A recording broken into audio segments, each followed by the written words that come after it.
think you missed just this point too. And I thought Yeah, the meeting was sorry. at, Yeah, I thought the meeting was at you're 6:30 It's too. totally, So it's totally my fault. luckily I got here early. Yeah. Is that it's going to take everyone in this room to get this hospital back up and make it better, than it is now, and back to its glory.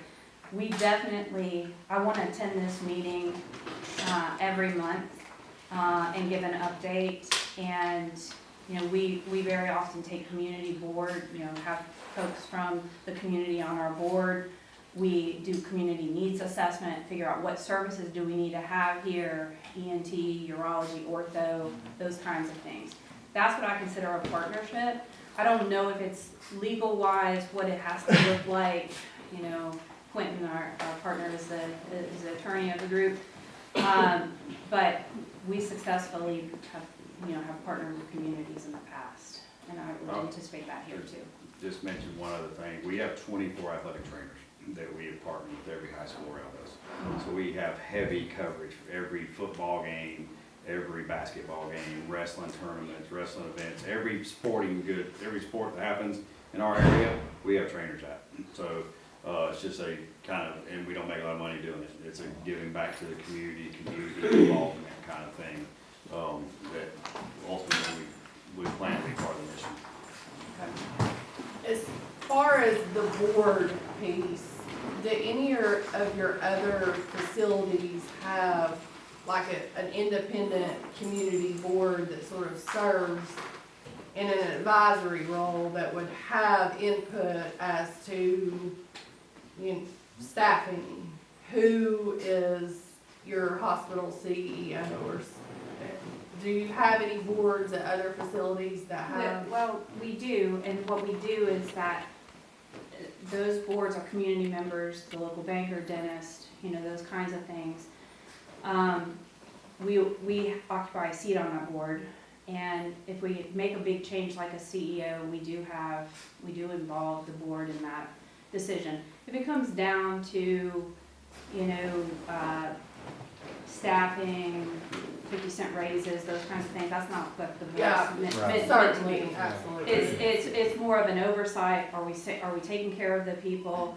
We do a lot of patient satisfaction, what we call stakeholder satisfaction, community surveys, patient surveys, staff surveys, physician surveys, and that board is there to hold us accountable. In some of our places, we do a finance statement every month and look at that and look at operations. We usually take the board on a retreat of, it's not fancy like it sounds, but away for a day where we do strategic planning, where we say, hey, what do we need to do for the future? What are you guys seeing that maybe we're not? Is there a need for urology here? And we haven't done that. That kind of thing. So I hope that answers your question. Yeah, and I understand with the REH, there is a stipend, the monthly stipend. Is that something that you would take input from that board on how that is to be used for? So the REHS, you're right. We do get a monthly stipend. We invest that back into the facility and are able to keep competitive wages, new equipment. You do have a beautiful facility here, but the equipment, we're going to have to kind of really redo a lot of the equipment, get those surgery rooms up and running. So it's going to take a long-term investment. And I actually ran the numbers here today of if we get to where I want us to be in a year, we'll have $6 million in salaries we'll be paying for a large number of jobs.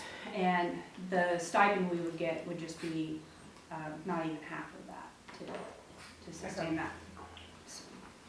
So you would be open to the idea of there being a community board that would have some operational decision-making? I would. Okay. I would.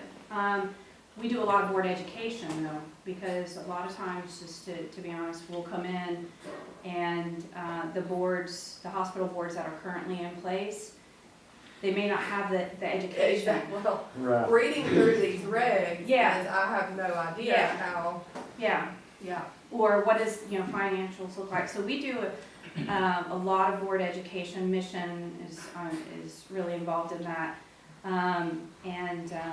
We really train the board, probably, they take on a lot more than they have to. But a lot of places where I've been, the board would have like a 4-hour meeting, and it'd just be craziness. So I like to get those down to an hour and a half. Yeah. Let's get down to get down to business. And then if I individually have to kind of go to each board member and kind of say, let me tell you why we can't do this. It might be a compliance issue. It might be, we're not allowed to do X, Y, Z, kind of thing. So does your CEO also, is he also your compliance officer? No, Okay, so you No. have outside counsel? absolutely. Okay. We're huge on compliance. I came from a compliance background. I have certification in that. We run a very tight ship as far as compliance and revenue cycle. We actually audit our audit of the revenue cycle, because we want to make sure we get it right, and that kind of thing, so. Okay. And then I know with the REH, the staffing of the emergency room can be with a nurse practitioner or a physician assistant or a doctor. What would your plans be about staffing this facility? So we currently, right now, I don't know if everyone knows this, but your current ER, or your former ER group, gave notice. And we were just kind of asked last minute, can we staff it? And we run an ER group and work with a lot of ER groups across the country. So we actually would take over January 20th, covering your ER, if there's no other plan for that. So we tend to staff with physicians. However, you have several really good PA and nurse practitioner programs in this area. We'd like to kind of become a residency for that, and be able to do some train, and also paramedics and some other things. And so, but right now on the schedule, we're looking at physicians, so we would get a feel for, are there some PAs or nurse practitioners in this, in this draw area that have the skill set that we need for, because you all do have, if the community knows or not, you, with the interstate, and as well when we start doing a lot of orthopedics and those kinds of things, you guys do have some very sick patients that come to this hospital. And so if we did staff with a PA, they will always be tied to a physician on that they can reach for this additional decision making. So they always have we call it a buddy system. So if we have a PA that's staffing, they'll always have a physician that's on the schedule with them to do that. Right now, again, we would be looking to staff with physicians just until we would get an idea, are there the PAs and nurse practitioners, which is my background, are the skilled in that. Also in facilities where we do that, we mandate that those, all physicians and PAs, CRNAs, all that, have additional training, which we call the rural emergency training, where they have to do so many intubations, so many chest tubes, because even though we can get a bird here in the sky, just saw one landing in Corbin a little while ago, those few minutes of not being able to breathe, I need my staff here to be able to intubate, put in a chest tube, do all those kinds of things that they're. So they would have training if they were not a doctor in emergency room care? That's right. Okay. That's right. I just don't, we don't subscribe to, we don't use new graduates. Now, again, we have a training residency program here. We'll bring some new graduates, we'll train them up, but they have to have a really high level of skill set before we agree to put them in the emergency room, is kind of my background. And so that's kind of shaped our company. Okay. And then you, ulti- I'm sorry, just ultimately, if we start with, post-op patients here, we have spine, total joint patients, total shoulder patients. We start having, bigger patients here. Our current model is the doctor, typically an MD in the ER, and he's gonna cover the floor as well. So once we get to that point, the surgeons are gonna want a comfort level of a doc for the most part. yeah, Now, I've got some nurse practitioners that call me, and as soon as they call me, I'm like, hey, what's up? Because they're really good, Yeah. they're great, very qualified people, they just don't have doctor behind their name. But I think it's somewhat of an individual basis, but as a surgeon, you're gonna want somebody who can handle that, and you're gonna want docs is gonna be the preference. So we're gonna lean more heavily to that than probably what you've seen in the past, because they're gonna have floor responsibilities as well. okay. And then, you said that January 20th, you're gonna take over the staffing of the ER for the current provider if. So so you all had a group, and that group gave us pretty sudden notice. Reason why, I don't know, not my responsibility to know. But, we were kind of asked by the Bo Vita crew, hey, I think the Friday before Christmas, can you staff, Christmas Day? So we scrambled to get physicians, to do the staff. Ended up they didn't need us, and didn't need us until the 20th. But as of the 20th, we would step in to take care of your, of the ER patients here. Okay. So when you staff it, will you staff it with local people, or will you staff it with, your nursing? The physicians or the nursing staff? Nursing staff Oh, and physicians? Okay, oh, yeah. Yeah, we'd love to have some local physicians. Local, I usually feel comfortable with a physician if they come from about an hour range around. Yeah. Love to have that piece. What's wonderful is to have physician ownership. That means that ER physicians could also have some ownership. I think you could attract some physicians to move here. But you got to draw about an hour around. I don't like bringing people from Mississippi to here. Is there emergencies where you might have to do that, somebody gets sick or some such thing? We like to have a really stacked roster of physicians, so we like to use local. I love to use local nursing. I'd love to draw nurses from Corbin and these areas.